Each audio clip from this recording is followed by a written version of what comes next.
This is Tim Bryce with my column titled, Are We Forgetting the Pledge? Like most of you, I learned the Pledge of Allegiance during grade school. For me, I was pleased to stand by my desk, put my right hand over my heart, and recite the pledge with gusto. I found it to be a patriotic message and denoted my commitment to the country. I was pleased to do it, and still do so at several meetings I attend. As an aside, back then it was considered an honor to hold and present the flag before the class during the pledge. The pledge was originally devised in 1892 as a means to promote Americanism, something sorely needed at the time. Since then, it has been modified over the years, adopted by Congress in 1942, and the pledge we know today was finalized in 1954. Today, I'm not sure people think of the meaning of the pledge anymore, but rather recite it as a rote exercise. In other words, little thought goes into its meaning. I started to think about this recently and decided to dissect the pledge. Here's it in its entirety.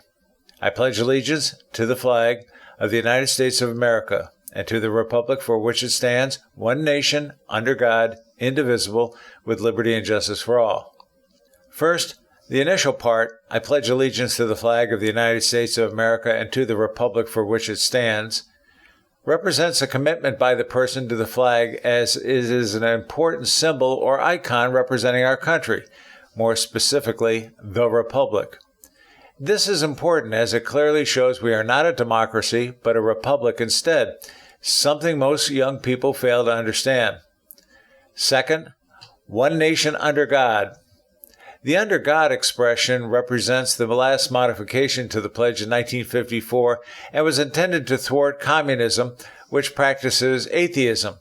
This was a growing concern at the time as we entered the Cold War.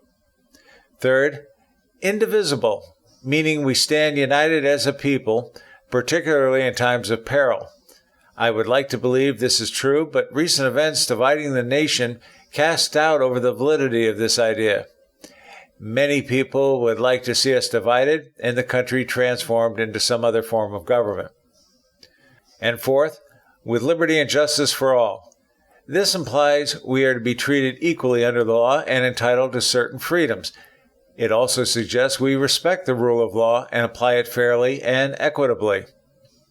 The pledge is one simple sentence consisting of 31 words, yet it says a lot, and the person who recites it should understand its meaning and not treat it frivolously, as it is an expression of our belief in and commitment to the country.